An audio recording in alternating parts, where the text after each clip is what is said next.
अस्सलामुअलैकुम everyone. B horror के एक और एपिसोड में आप सबको खुशामदीद। आज की स्टोरी हमें शाहाना की तरफ से भेजी गई है और वो अपनी कहानी में मैं और आयशा हॉस्टल के 5th फ्लोर पर एक रूम शेयर किया करते थे। रूम ठीक ठाक था, थोड़ा पुराना लगता था, लेकिन हम दोनों को वहाँ रहने में कोई मसला नहीं था। 5th फ्लोर पर काफी कम लड़कियां रहा करती थी, शायद इसलिए कि वहाँ हमेशा एक अजीब सा सन्नाटा छाया रहता था। उस दिन शाम का वक्त था, असर और मगरिब के दरमियान का। आयशा अपने किसी काम से बाहर गई है और मैं ब्लैंकेट ओढ़कर लेटी हुई थी। आंखें बंद थी कि मुझे महसूस हुआ कि कोई रूम के अंदर आया है। मैंने सोचा आयशा वापस आ गई है, पर अगला लम्हा इतना डरावना था। मेरा ब्लैंकेट किसी ने जोर से खींचा। पहले मुझे लगा कि आयशा मजाक कर रही है, लेकिन जैसे जैसे ब्लैंकेट खींचने की ताकत बढ़ रही थी, मेरी सांसें तेज होने लगी। मुझमें इतनी भी हिम्मत नहीं थी कि मैं फौरन आंखें खोलकर देख सकूं। जब ब्लैंकेट पूरा मुझ पर से उतर गया, तब मैंने मजबूरन अपनी आंखें खोली और मैंने जो देखा उसने मेरी हालत खराब कर दी। रूम के कोने में एक औरत खड़ी थी और उसने हरा सूट पहना हुआ था। उसके बाल नहीं थे, उसका चेहरा अजीब था और उसकी आंखें जैसे कुछ हो ही ना उनमें। मैं अपनी जगह पर जम गई। ना चिल्लाने की ताकत थी, ना भागने की, और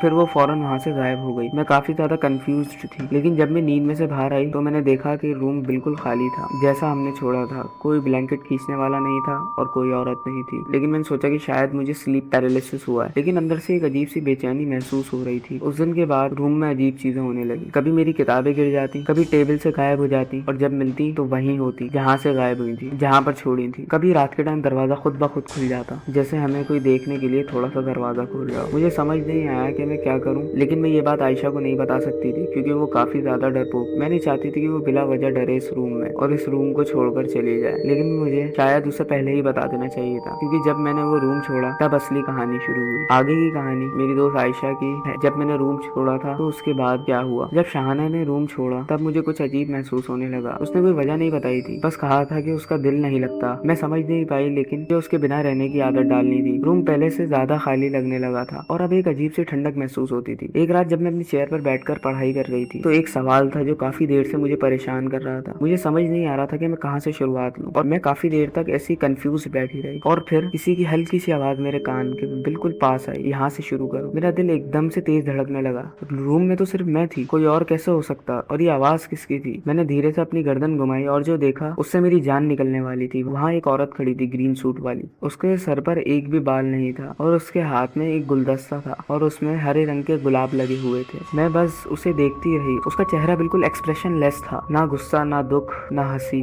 बस एक खाली बेजान सा चेहरा। फिर उसने अपने होंठ थोड़े से खोले, जैसे कुछ कहने वाली हो। मेरी आंखों के सामने अंधेरा छा गया। मैं वहीं कुर्सी पर बैठी बैठी बेहोश हो गया और जब मेरी आंख खुली तो मैंने देखा कि मैं हॉस्पिटल के बेड पर लेटी हुई हूँ। मेरे पास शाहाना बैठी है और उसके हाथ में एक छोटी सी तस्बीह है। मैंने जैसे ही होश संभाला उसने मेरी तरफ देखा और उसके चेहरे पे काफी ज्यादा टेंशन। शायद आज मुझे समझ आ गया था कि उसने उस रूम को क्यों छोड़ा। मैंने उसे बोला, मुझे सब बताओ। शाहाना ने मेरी तरफ देखा और फिर उसने सब कुछ बता दिया। मेरी रातों की नींद उड़ गई थी। जो चीजें उसके साथ होती थी वो चीजें अब मेरे साथ हो रही थी। आयशा, ये रूम ठीक नहीं है, शाहाना ने कहा। तुम ये रूम छोड़ दो। मैं तो वैसे ही काफी ज्यादा डरी हुई थी, तो मैंने उसकी बात में रजामंदी जाहिर की। रात के टाइम जब शाहाना मेरी दवाइयाँ लेने गई थी तो मुझे ऐसा महसूस हो रहा था कि जैसे कोई हॉस्पिटल के रूम में है और मुझे देख रहा है। जैसे ही मुझे डिस्चार्ज मिला मैंने हॉस्टल वापस जाकर अपना सामान उठाया और बिना एक पल रुके वो रूम छोड़ दिया। जब मैं और शाहाना जाने लगे तब एक अजीब चीज हुई। उस टाइम पे रात के 11 बज रहे थे। जब हमने रूम का दरवाजा बंद किया तभी एक आवाज आई जोर से कुछ गिरने की, जैसे कोई अंदर हो और किसी ने जबरदस्ती कोई चीज गिराई हो। हम दोनों ने एक दूसरे की तरफ देखा। किसी की भी हिम्मत नहीं थी वापस जाने की। हम बिना एक भी अल्फाज कहे वहां से चले गए। लेकिन आज भी मैं कभी सोचती हूँ कि वो कौन थी, और आज भी मैं इस वाकये को याद करके काफी ज्यादा डर जाती हूँ। तो यार बस आज की इस वाली वीडियो में इतना ही। अगर वीडियो तुम्हें थोड़ा सा ही पसंद आया तो लाइक कर देना, चैनल पे सब्सक्राइब कर देना। तुम्हारे साथ भी कभी ऐसा हॉरिफाइंग इंसिडेंट हुआ तो तुम अपनी स्टोरी मुझे कमेंट से ईमेल के थ्रू भेज सकते हो। मैं उसे जरूर पढ़ूंगा। मिलूंगा तुम लोगों से अगली वीडियो में। Good bye.